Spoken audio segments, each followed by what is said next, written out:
Asyhadu an la ilaha illallah wahdahu la syarika lah al-malikul alam wa asyhadu anna muhammadan abduhu wa rasuluhu sayyidul anam alaihi afdalus salati wa azkas salam wa ala alihi sadatil alam wa ashabihi al-qadatil bararatil kiram والتابعين لهم بإحسان ما تعاقبت الليالي والأيام ثم أما بعد فأولى ما يفتتح به الكلام في مثل هذا المقام الوصية بتقوى الله الملك الأعلام وطاعته على الدوام فإن تقوى الله أعلى نسب wa inna ta'atahu aghla muktasab inna akramakum indallahi atqakum wa tazawwadu fa inna khairaz zadi taqwa ya ayyuhallazina amanu taqullaha haqqa tuqatih wa la tamutunna illa wa antum muslimun. Para alim ulama, nini mama, jadi pandai, tokoh adat, tokoh masyarakat, kaum muslimin, kaum muslimat yang saya muliakan, yang saya hormati, yang saya cintai,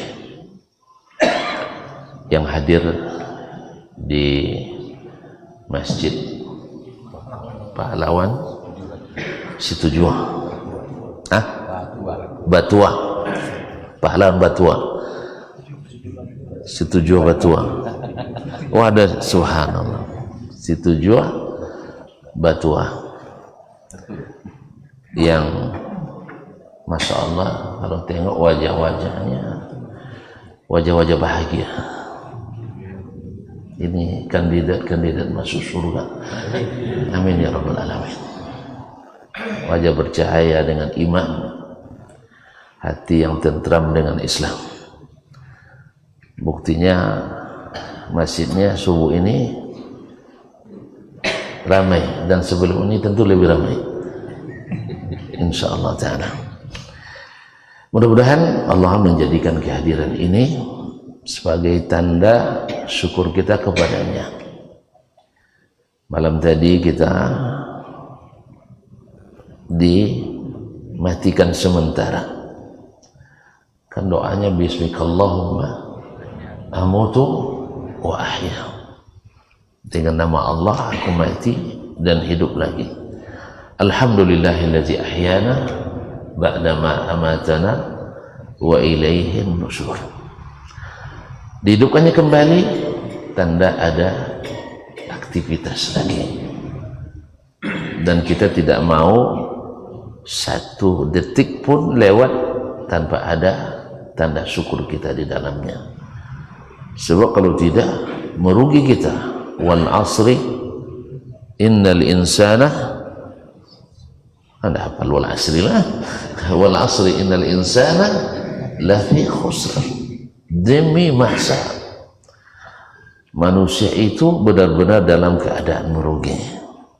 Illal ladzina amanu, kecuali orang beriman, wa amilus salihat, dan beramal saleh. Tadi bangun tidur kita langsung ingat Allah, tanda kita beriman. Lepas itu kita berwudu, datang ke sini, tanda kita beriman, dan di sana ada amal saleh.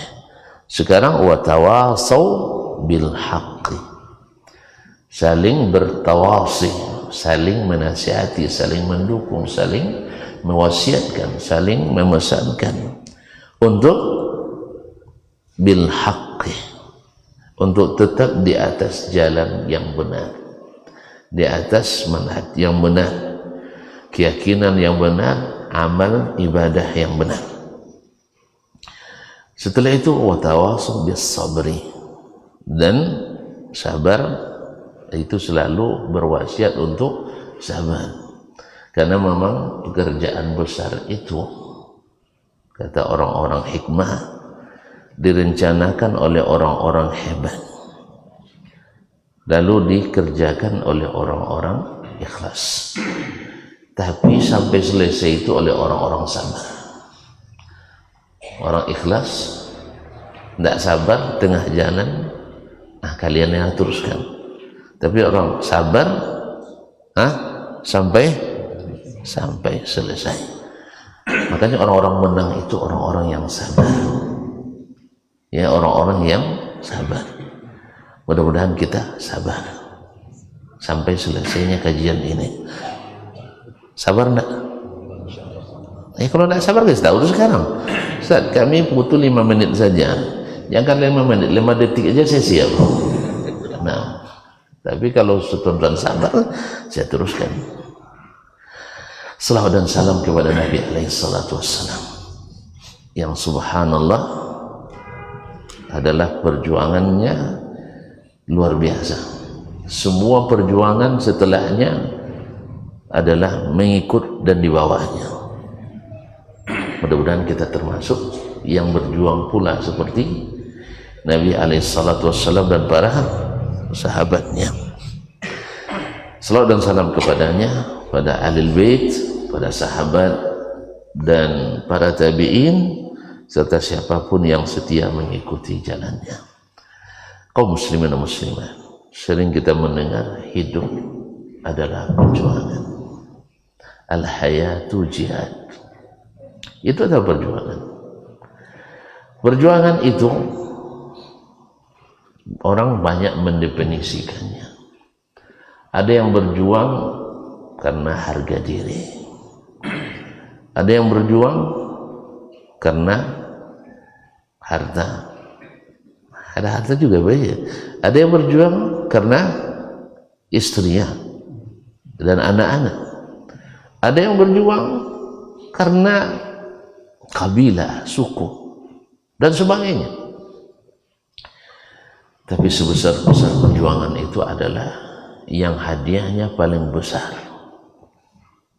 Tuan-tuan dan perempuan, hadiah yang paling besar yang pernah tuan dengar apa?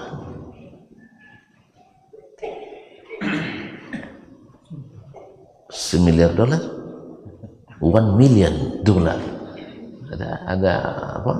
Nah, hadiah terbesar yang pernah tuan-tuan dengar apa? Nggak pernah dengar hadiah besar. Hadiah kecil terus ya. Hadiah paling besar adalah al-jannah, surga. Tahu tak surga itu? Ada yang pernah dapat bocoran?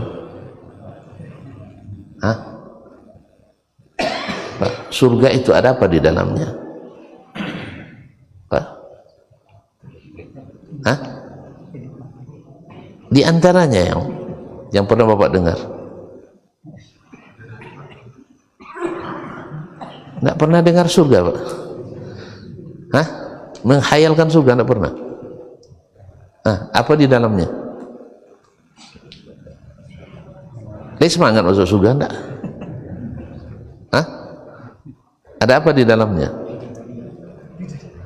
Durian. Kalau durian apa? Kalau musim murah jadinya. Apa yang di surga? Yang nikmat. Ada ibu-ibu lah tanya, ibu-ibu pernah dengar surga? Ibu-ibu takut, dia cemburu kami nanti katanya, banyak sekali bidadari katanya. Iya. Itu namanya ibu tidak semangat masuk surga, nampak. Jangan-jangan itu yang kata Nabi, banyak ahli neraka itu perempuan itu. Karena takut masuk surga cemburu. Ibu-ibu bapak tidak ada lagi cemburu di surga itu. Wa naza'na ma fi qulubihim min ghillin ikhwanan ala sururin mutaqabilin. Tak ada hasad, tak ada dengki, tak ada iri, tak ada ujub, tak ada semuanya. Andainya kita di dunia ini tak ada dengki, tak ada hasad, senang tak hidup kita? Senang tak? Iya. Yang bikin tidak senang itulah orang begini, awak juga risau. Orang beli mobil baru, awak yang gelisah. Sah? Orang dapat nikmat, awak mati gelisah. Tapi di akhirat tidak. Alhamdulillah. Jadi rupanya belum ada bocoran surga sampai di sini ya. Hah? Ibu-ibu kalau beli emas mahal nggak sekarang? Mahal nggak? Berapa satu gram?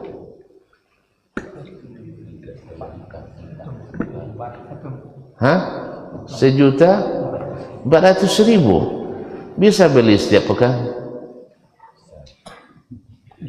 Bisa di? Banyak. Bagi yang mampu. Kalau gitu tahu sih ya. Nggak itu bisa beli setiap pekan 1 gram? Belum ya? Berarti nggak jauh beda kita. Kaum muslimin dan muslimat dirahmati Allah. Bayangkan kalau ada orang di dunia ini rumahnya besarnya hanya 20 kali 20. Ini tiangnya dari mutiara, kusennya dari berlian, atapnya dari emas dan perak. Menurut tuan-tuan bahagia enggak dia? Hah? Pak? Enggak bahagia?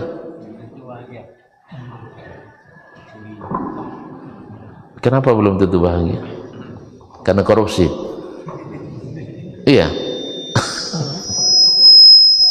Apa nih sih? Coba di luar. Orang luar mau dengar enggak? Di belakangnya ibu juga. Oh ibu, ayalah. Orang luar orang mau tidur kadang-kadang. Orang mengalih. Tanya. Pakai ini juga. Tapi mengganggu gelombang namanya. Apa? Ini bisa tuh di luar. Ah, sudah. Karena ibu-ibu nampaknya dengar aja tuh. Ah? Kurang jale. Alah, diulang lagi dia awalnya. Diulang balik. Baik. Alhamdulillah. Baik. Sekarang jelas. Dah jale mama. Alah. Ulang balik. Hati tadi tanya enggak ada yang jawab. Baik. Jadi kata bapak ini belum jelas, belum tentu bahagia. Kenapa enggak bahagia?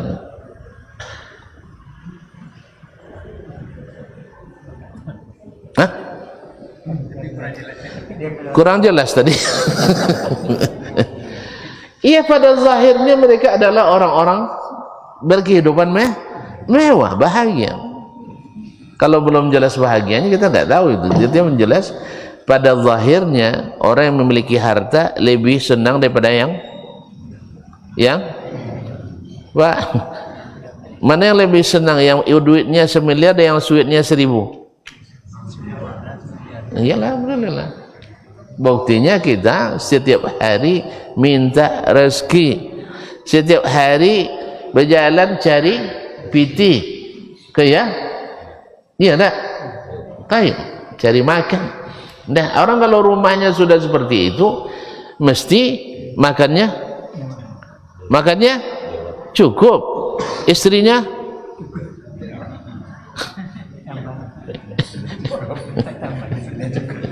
tidak cukup, istrinya cukup, anaknya cukup, pembantunya cukup, semua cukup. Orang sudah berkecukupan pasti senang, pada umumnya. Nah, ini surga berapa luasnya? Hah? Seluas langit dan bumi. Sebenarnya menurut para ahli bukan luasnya, arduha. Itu baru lebarnya. Baru lebarnya. Ma'asyiral kiram dirahmati Allah, lengkap dengan taman-tamannya. Bahagia enggak? Lebih bahagia. Kayaknya harus diuji coba dulu nih. Bapak mau jadi percontohan masuk surga dulu enggak? Hah? Kata Nabi alaihi salatu wassalam, nanti ketika datang hari kiamat, didatangkan orang yang paling bahagia di dunia, lalu dicelupkan satu kali celupan ke surga, ke neraka. Lalu dikatakan, pernah tidak kamu merasa bahagia? Gara-gara satu kali celupan itu saja lupa dia bahagia di dunia semuanya. Lalu datangkan orang yang paling menderita di dunia. Dari mana asal? Ada yang paling menderita di dunia di sini? Angkat tangan. Tidak ada ya? Mana tahu, kita doakan pula supaya tambah bukan tambah menderita, tambah bahagia. Nah, lalu datangkan orang paling menderita di dunia, dicelupkan satu celupan ke surga, lalu ditanya, hal ra'aita bu'san qat, pernah tidak menderita? Lupa dia. Orang gara-gara satu nikmat lupa penderitaan selama ini. Nikmat besar apa kecil itu? Besar. Itu baru secelupan, Pak. Bagaimana kalau sudah berenang di dalamnya? Di sini anak tidak ada yang di bawah umur semua ya? Sudah dewasa semua? Iya. Ada bocoran dikit juga, Pak, biar tahu. Kata Abdullah bin Abbas radhiyallahu taala anhuma, seorang laki-laki dari ahli surga itu memeluk istrinya dari kalangan bidadari 70 tahun tak bosan.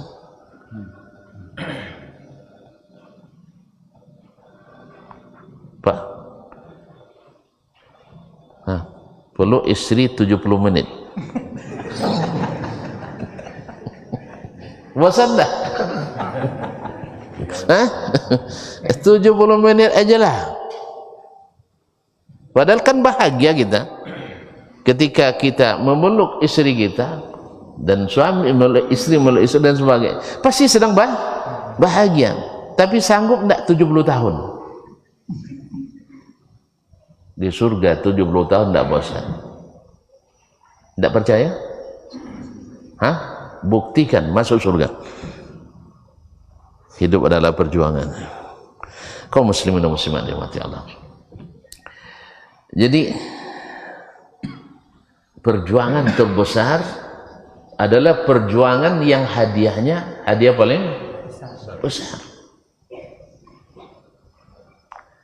Orang kaum muslimin dan muslimat akan bangga dengan perjuangan para pejuangnya. Kadang-kadang perjuangan yang kadang-kadang hanya hal yang remeh-temeh, sesuatu yang tidak bernilai. Seperti di zaman jahiliyah dulu, ada orang perang gara-gara seekor onta 40 tahun antara Bani Zubian dan Abbas. Masih ingat Buya ya? Gara-gara onta seekor naqah perang 40 tahun, dan para penyairnya, para pujangganya memuji para pejuangnya untuk sesuatu yang tidak berharga itu. Ada yang perang gara-gara lomba pacuan kuda, habis itu kalah, mencemooh, akhirnya perang pula dua kabilah besar, dan mereka saling membanggakan itu. Subhanallah. Bagaimana dengan kita yang punya sejarah para pejuang yang bernilai tinggi, yang dalam ini baik dari tingkat lokal, nasional, maupun di tingkat internasional. Dan tentu saja kaum muslimin dan muslimat, seperti yang saya katakan tadi, datanglah perjuangan para nabi dan rasul di atas segala perjuangan. Dan dalam Islam segala perjuangan pahlawan itu harus dinilai dan dihargai sesuai dengan apa yang mereka perjuangkan. Tapi kalau jadi pahlawan gara-gara ada adu ayam, pada orang kelahi gara-gara adu ayam, lah ada enggak perang gara-gara adu ayam? Masa jahiliyah dulu ada, dan masa jahiliyah sekarang masih terulang. Ya, Tadi saya katakan, gara-gara seekor onta mereka perang 40 tahun, tidak habis-habis. Lalu Nabi SAW memberikan arahan, petunjuk bahwa segala perjuangan itu harus mendapatkan hadiah terbesar. Bahkan berjuang dalam berdoa pun Nabi mengajarkan kita untuk meminta yang tertinggi. Apa kata Nabi SAW kalau kita minta surga? Minta al-firdaus al-a'la. Idza sa'altumullah al-jannah fas'alu al-firdaus al-a'la. Minta surga al-firdaus. Karena firdaus itu adalah surga tertinggi. Demikian juga kita ketika melakukan, ketika berjuang membela tanah air, membela negara, membela bangsa, membela agama, mesti dengan niat tertinggi, yaitu litakuna kalimatullahi hiyal ulya, yaitu menjadikan kalimat Allah. Apa kalimat Allah? La ilaha illallah sebagai kalimat paling tinggi. Ma'asyiral kiram dirahmati Allah.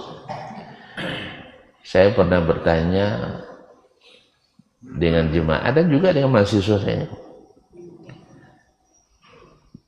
mana generasi atau generasi yang paling maju,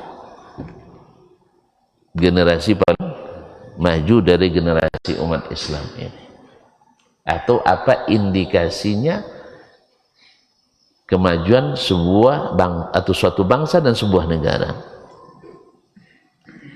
Rata-rata menjawab masa keemasan Islam itu abad ketiga Hijriah. Abad ketiga Hijriah. Apa indikasinya? Indikasinya banyak buku ditulis masa itu. Kalau begitu, kita dalam masa keemasan juga sekarang. Sebab yang ditulis hari ini oleh umat Islam lebih banyak daripada yang ditulis waktu itu barangkali.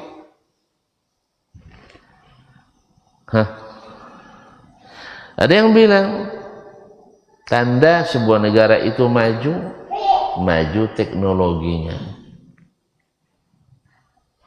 Setuju? Maju teknologi, negara itu maju, setuju?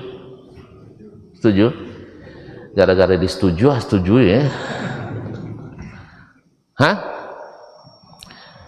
Saya tidak setuju, mohon maaf. Sebab berarti tuan-tuan hanya melihat korban teknologi.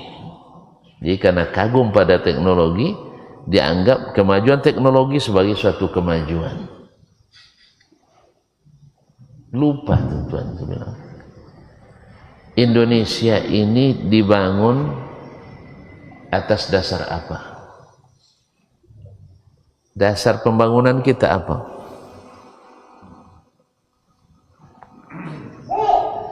Ini tidak apa lagi nampaknya. Apa dasar negara kita? Baik. Dasar negara adalah Pancasila. Kalau terlaksana dasar-dasar ini dengan baik, maju kita. Kalau tidak, berarti belum maju. Sila pertama, Pak Edi. Ketuhanan yang Maha Esa. Ini maknanya apa?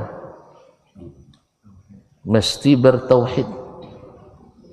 Pertanyaannya, apakah umat bangsa ini dalam kondisi benar-benar bertauhid atau sedang krisis tauhid?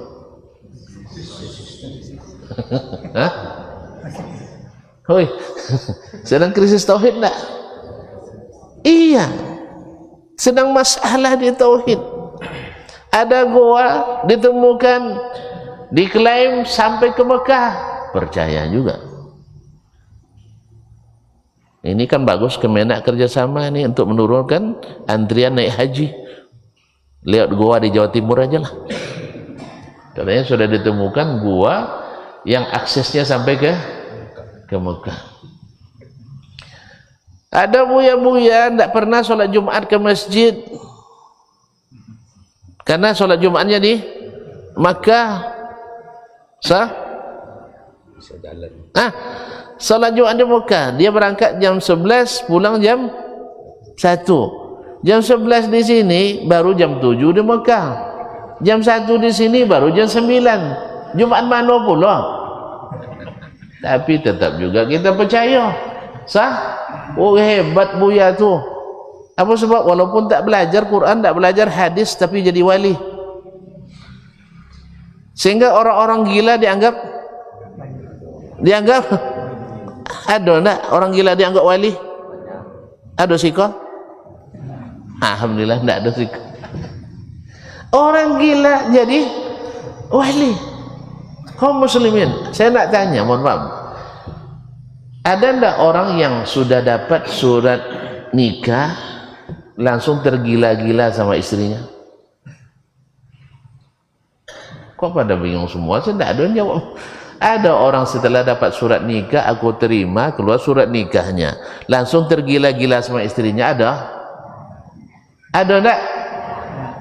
Yang tergila-gila itu rata-rata keluar surat cerai, akhirnya talak jatuh, sayang pun tiba. Itu yang tergila-gila. Atau ketika pulang dari merantau, kesetujuan, yang dulu diharap sebagai buah hati ternyata sudah diambil orang. Cinta tertolak, masih ada rupanya dukun bertindak. Krisis tauhid lagi. Hanya tergila-gila. Tidak dia yang gila, yang disantet atau yang diguna-guna yang si Junda itu yang gila. Jadi kaum muslimin dan muslimat dirahmati Allah, semua cinta yang bikin gila, sado cinta yang bikin gila, itu cinta ilegal, cinta tidak halal. Nampak anak gadis ini biasanya yang gila itu yang laki-laki kan, jarang orang gila duda kan, yang ada gila janda. Ma'asyiral kiram. Nah, habis itu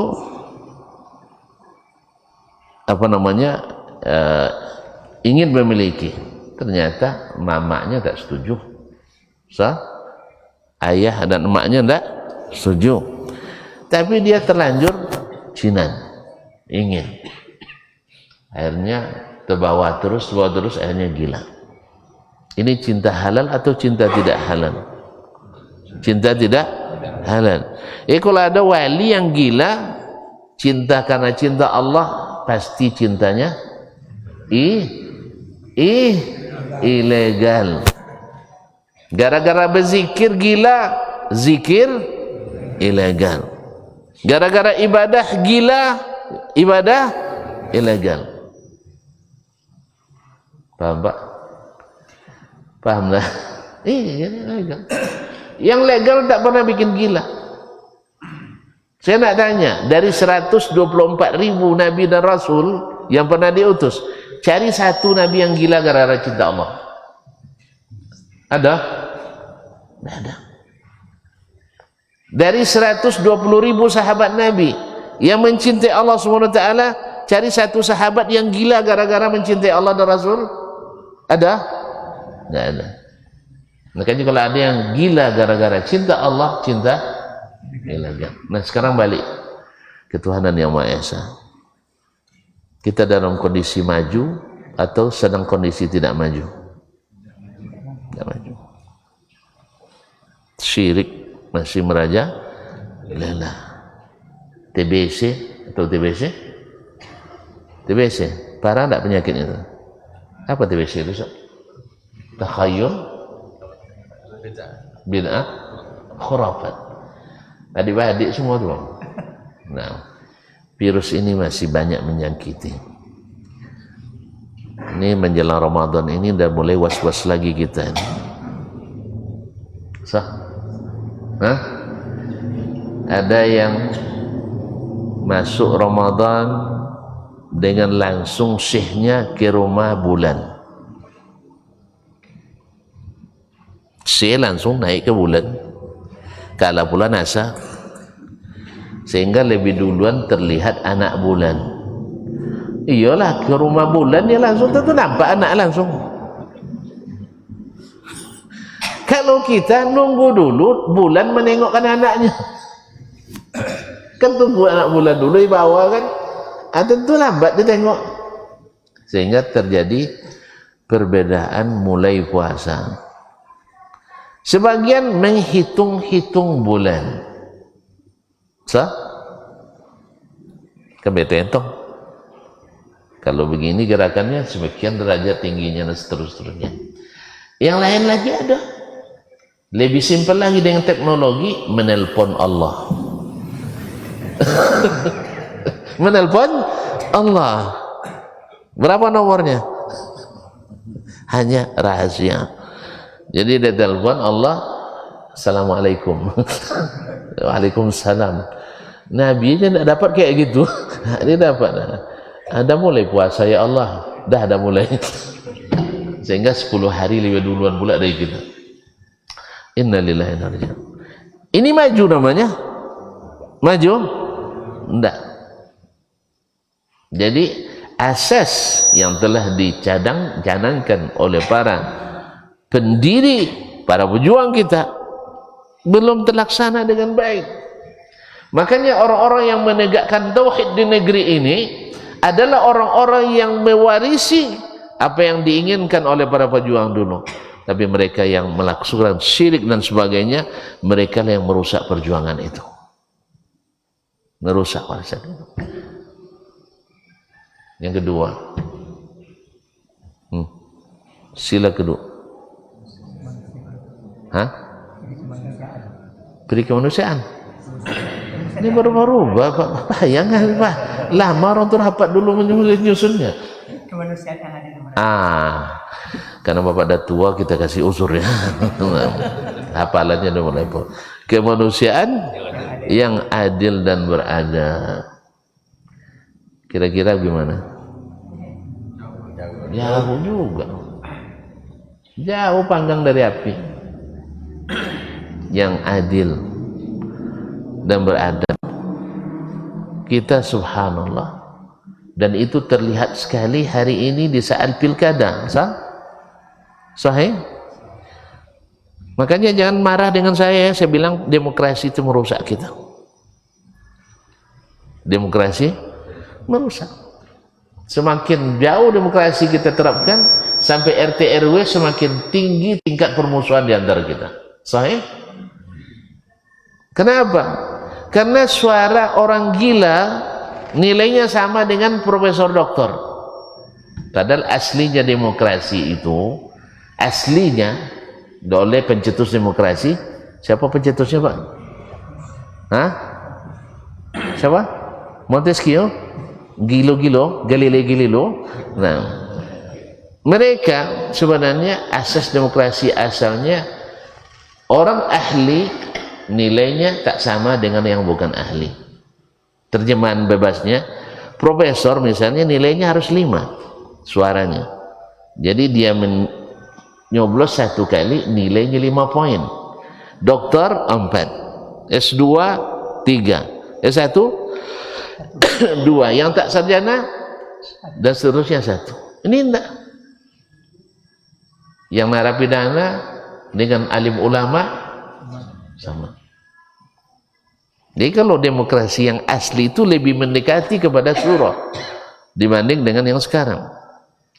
Ini tidak, yang lebih parahnya adalah serangan serangan umum 1 Maret. Ini yang parah, lebih parah lagi. Jadi kalau tuan-tuan mengharapkan pemimpin yang tidak korup, Susah diharapkan. Apa sebab? Sebab rakyat lebih dulu korupsi. Hanya disogok dengan 50 rupiah, 50 ribu dolar. Hah? 50 ribu rupiah cuma. Ya Allah ya Rabbi. Rela untuk mengorbankan kepentingan negara ini. Berarti sila kedua jauh. Sila ketiga, gimana kira-kira? Subhanallah. Persatuan yang lahir dari iman, persatuan yang lahir dari hati.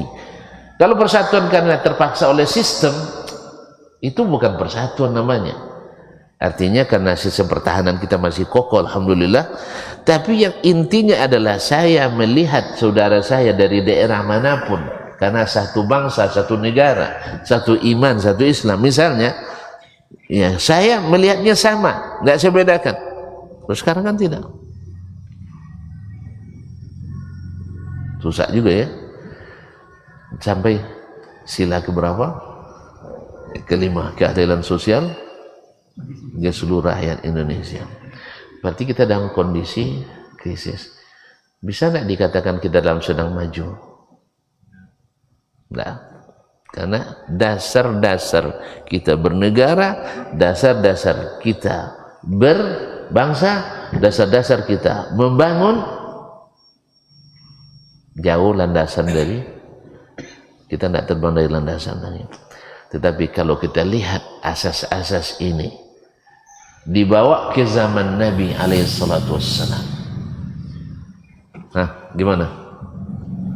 Dibawa ke zaman Nabi sallallahu alaihi wasallam, terlaksana dengan baik?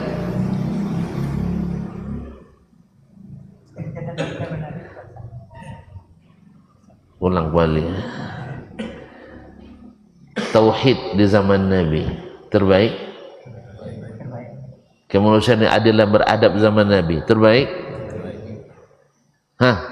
Persatuan terbaik. Kerakyatan yang dipimpin oleh hikmat terbaik. Keadilan sosial terbaik. Makanya saya katakan, dengan sepenuh mulut saya katakan bahwa generasi terbaik pembangunan yang paling berhasil adalah generasi di masa Nabi Sallallahu Alaihi Wasallam. Walaupun secara teknologi tidak dieksploitasi seperti zaman kita, tidak ada pesawat waktu itu. Tidak ada pesawat? Ada Pak, Burak. Iya, belum ada pesawat yang menandingi Burak sampai hari ini. Bukan Burak yang sudah yang mati itu, bukan. Kan dulu ada pesawat Burak, tapi sudah mati kan? Masih belum sempat numpang sudah mati dia. Senasib dengan Adam Air, senasib dengan yang lain. Ma'asyiral kiram, Bapak dan Ibu yang saya muliakan, Nabi alaihissalam bisa menciptakan keadaan seperti itu bukan dengan mukjizat seperti balik telapak tangan. Beliau hadir di tengah-tengah masyarakat yang tadi saya katakan rentan sekali berperang gara-gara seekor onta, perang 40 tahun, gara-gara kalah di perlombaan bola, kuda, tawuran, gara-gara judi, zina dan sebagainya. Belum lagi di Ka'bah yang dulu sebagai ramzut tauhid, lambang tauhid, tetapi dipenuhi oleh simbol-simbol syirik. Dulu Ka'bah dibangun oleh Nabi Ibrahim untuk menegakkan tauhid, kan? Iya kan? Naam. Wajadubni wa baniya an na'budal asnam. Jauhkan aku dan keturunanku dari menyembah berhala. Karena memang Ibrahim sudah merasa pahit dan getirnya syirik gara-gara menyembah berhala di Babilonia. sampai beliau terusir gara-gara meruntuhkan berhala. Lalu Allah suruh dia pergi ke Mekah, perjuangan yang luar biasa, meninggalkan anak yang masih bayi, istri tanpa bekal di tempat yang tak ada sumber kehidupan. Tapi tawakal kepada Allah, iman kepada Allah, menegakkan perintah Allah, tauhid kepada Allah, membuat mereka orang-orang yang warisannya hidup sampai akhir zaman. Setiap bapak dan ibu pergi ke Mekah, tawaf di Ka'bah. Setelah itu, wattakhidhu min maqami Ibrahim musalla. Salatlah di belakang makam Ibrahim. Apa makna makam Ibrahim? Kuburannya. Hah?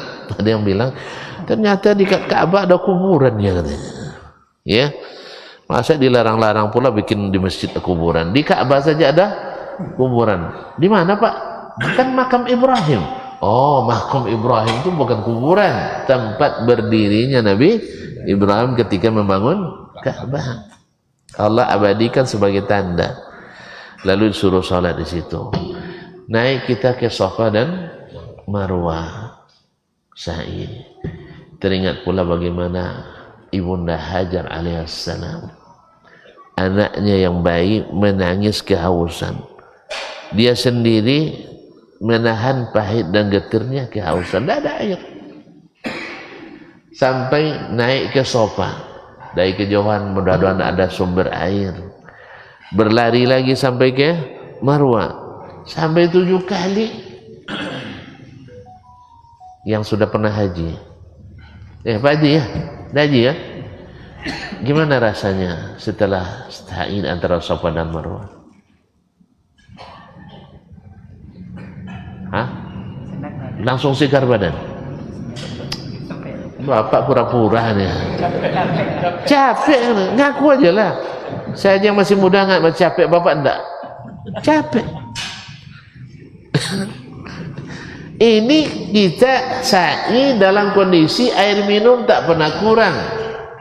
Sebelum pergi sa'i kita sudah makan kenyang. Di tengah udara yang ber-AC, sejuk. Nah, capek juga kita. Baru 2 kali belok, aduh kursi Ustaz, kursi rodanya.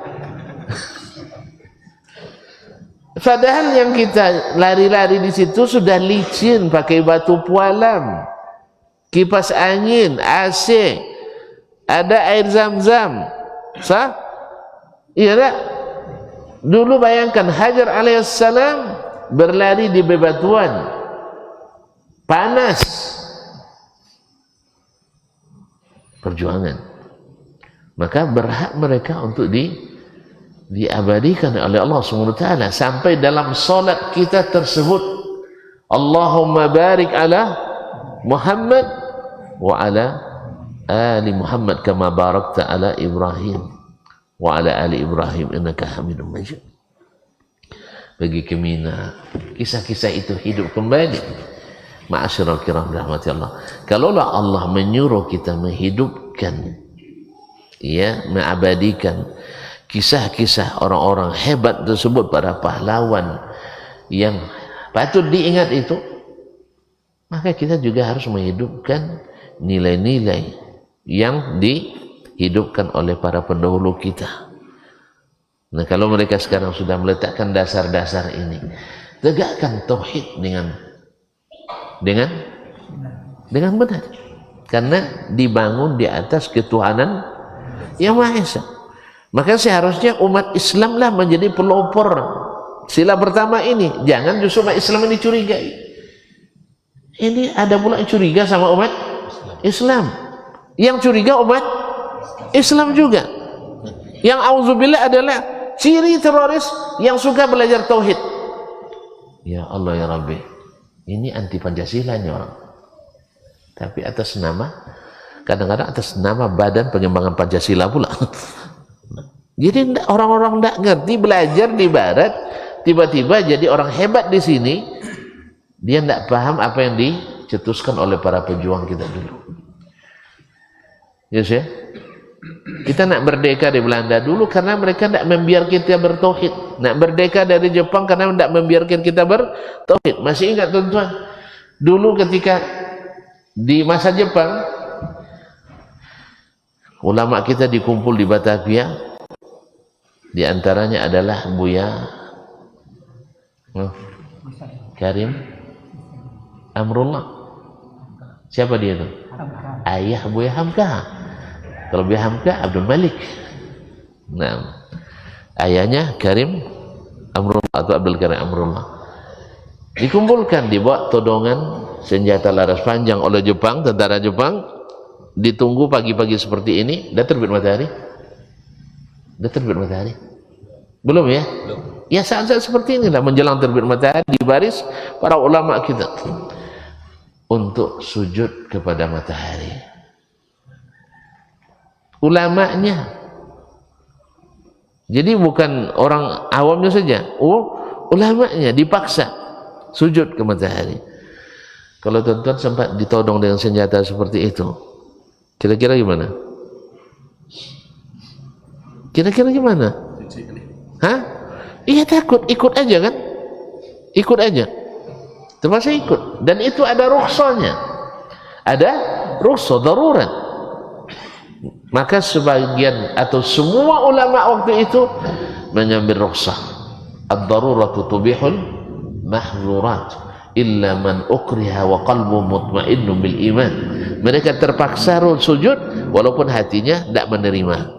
Hati tidak menerima sujud kepada selain Allah. Mereka ma'zur karena berkaitan dengan jiwa, berkaitan dengan nyawa. Kecuali ayah Buya Hamka. Kecuali ayah Buya Hamka. Siapa namanya tadi? Buya Abdul Karim Amrullah. Karim Amrullah atau Abdul Karim? Karim ya. Karim Amrullah rahimullah rahmatan wasi'ah. Berani dia tidak ikut, tidak mau sujud, karena yang nama sujud itu hanya lillah. Ini luar biasa ya, perjuangan besar.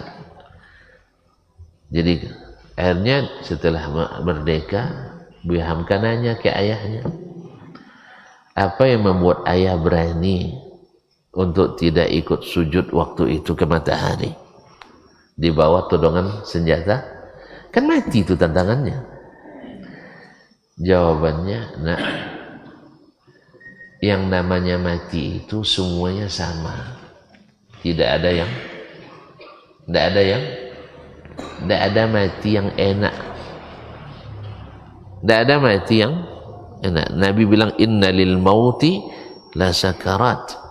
Mati itu buat kita sekarat. Tahu sekarat? Sekarat itu setengah mati. Sekarat itu setengah mati. Artinya mabuk kita dibuatnya. Sakit. Seringan-ringannya katanya seperti kambing dikuliti hidup. Yang tak yakin coba aja lah. Itu aja. Ya, semoga Allah berikan husnul khatimah. Jadi nak mati tenggelam, nak mati diterkam, nak mati ditikam, nak mati ditembak, nak mati di pembaringan, semuanya sakit. Semuanya sakit. Nah, kalau antum sudah tahu hakikat itu, lebih baik saya tetap bertahan di atas tauhid, walaupun akibatnya saya mati karena itu. Itulah makanya para pejuang kita itu berani berhadapan dengan bambu apa? Kuncing menghadapi meriam Belanda itu. Karena mereka di sininya ada keyakinan, ada iman bahwa memperjuangkan kalimat la ilaha illallah, kalimatul Islam adalah lebih tinggi daripada harga jiwa kita sendiri. Innallaha ashtara minal mu'minina anfusahum wa amwalahum bi anna lahumul jannah. Sesungguhnya Allah membeli dari orang-orang beriman jiwa-jiwa mereka dan harta-harta mereka. Harganya apa? Surga. Hadiah paling hadiah paling besar. Makanya Nabi selalu menawarkan ini kepada para sahabat. Siapa yang siap beli bi'ru rumah, telaga rumah, nggak main-main, harganya 30.000, 35.000. Berapa duit kita tuh Ustaz? 35.000. 35.000 bukan dolar, belum ada dolar waktu itu. 35.000 apa namanya, dirham. Dirham berapa? 1 gram perak. Anggap aja 50.000 dulu. So? Nah, 1.750.000.000. Aduh, telagu 1 miliar ogo. Ada Pak? Nggak ada. Tapi Yahudi itu tidak senang dengan umat Islam. Gimana Nabi kata? Dia jual seember korma dengan dijualnya seember air dengan seember korma. Mahal apa murah Pak? Pernah makan korma? Tahu korma? Buatan. Tapi tidak tamar Hindi lah. Tidak korma Jawa. Nah, seember air, seember kurma. Seember air berapa lama tahannya? Sekali cebok habis kan? Kalau seember kurma, sekali makan, mutar buatnya. Nah, dijual seperti itu, sehingga habislah kurma-kurma orang Madinah. Dan dia satu-satunya sumber air yang ada waktu itu. Akhirnya Nabi bilang, siapa yang mau beli, nanti harganya surga, lahul jannah. Subhanallah. Kenapa? Kok bisa dengan beli telaga dapat surga? Karena yang punya surga itu Allah. Dan Allah memberikan ganjaran bagi orang yang menghidupkan satu jiwa seperti menghidupkan semua manusia. Pahalanya. Dan air adalah sumber kehidupan. Maka kalau tuan-tuan ingin dapat surga, siapkan sumber air. Maka ini termasuk yang kita infakkan atas nama orang tua kita, baik yang masih hidup ataupun yang sudah meninggal. Dan bagian daripada pembangunan dan menghidupkan negara ini yaitu menyiapkan sumber minum bersih bagi kaum muslimin, bahkan umat manusia. Saya tidak katakan kaum muslimin saja, seluruh umat manusia. Karena menghidupkan setiap yang bernapas itu adalah seperti menghidupkan seluruh umat manusia. Utsman waktu itu tidak sedang berada di tempat. Coba bayangkan, kalau kita, kalau ada orang penggalangan dana pas tidak ada tempat, alhamdulillah saya tidak ada waktu itu. Kalau tidak, malu, tidak nyumbang. Ya, bersyukur karena tidak ada di tempat. Kalau Utsman tidak, dapat dia berita, padahal infaknya sudah banyak sebelumnya, tidak dihitung lagi. Bahkan sampai hari ini wakaf Utsman masih ada dan eksis berupa hotel bertingkat di Madinah. Kita tulis wakaf Utsman bin Affan radhiyallahu taala. Akhirnya dia tanya, ya Rasulullah, sayembara tadi masih berlaku tidak untuk saya?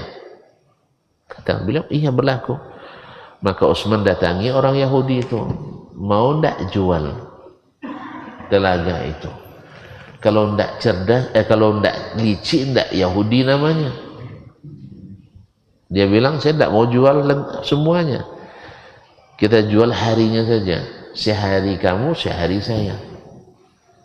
Utsman karena terpaksa diterimanya. Tapi Utsman lebih cerdas. Orang Yahudi licik, tapi Utsman cerdas. Makanya umat Islam itu cerdas, Pak. Abu Lahab, ia punya data, tapi Abu Bakar lebih cerdas. Makanya Abu Bakar menang, Abu Lahab kalah. Yahudi licik, kalau yang Utsman cerdas. Yalah, ada apa juga dibeli. Lalu diumumkan oleh Utsman kepada masyarakat Madinah, kaum muslimin, kalau yang mau air, saya bagian saya misalnya hari Senin, Rabu, Jumat. selebihnya bayar. Selebihnya bayar sama Yahudi. Akhirnya kaum muslimin bawa ember banyak-banyak di hari gratis. Pas hari bayar tidak ada yang datang. Akhirnya Yahudi masuk ke dalam perangkapnya sendiri. Akhirnya bilang, bawa lu semua man, kata. Kan cerdas. Ya, orang yang lillahi ta'ala pasti lebih cerdas daripada yang bukan lillah. Makanya perjuangan yang bukan lillah itu perjuangan yang sia-sia. Apapun namanya. Makanya berjuanglah atas nama Allah SWT. Nah, kita sampai kita pada hadiah terbesar, surga. Semoga Allah anugerahkan kepada para pendahulu kita yang telah berjasa dalam agama ini, dan bangsa ini, negara ini, dan tinggal kita harus melanjutkan perjuangan itu lillahi ta'ala supaya bernilai. Dan semoga Allah mengampuni para orang tua kita, guru-guru kita, buya-buya kita, ustaz-ustazah kita, kiai-nya kita, dan seluruh kaum muslimin, dan khususnya yang membangun masjid ini, yang mewakafkan tanahnya, mewakafkan supaya yang mengurusnya, yang mengisinya, jemaah yang meramaikannya. Semoga Allah berikan karunia, ampunan, rahmat, kebahagiaan dunia akhirat. Sebagaimana Allah kumpulkan kita di sini, mudah-mudahan dalam ketaatan, semoga Allah kumpulkan kita di surga yang penuh dengan kenikmatan. Terima kasih dan mohon maaf ya. Pertanyaan tapi jangan yang sulit-sulit. Soalnya kalau yang sulit saya lama menjawabnya. Nanti menyesal tuan-tuan. Dah, silakan nak. Dah jelas Ustaz. Ustaz aja. Saya sudah sejelas itu menjelas. Masa tanya lagi? Nah. Baik. Alhamdulillah. Terima kasih dan mohon maaf. Wassalamualaikum warahmatullahi wabarakatuh. Waalaikumsalam warahmatullahi wabarakatuh. Baba TV Sunnah, belajar agama baru alim.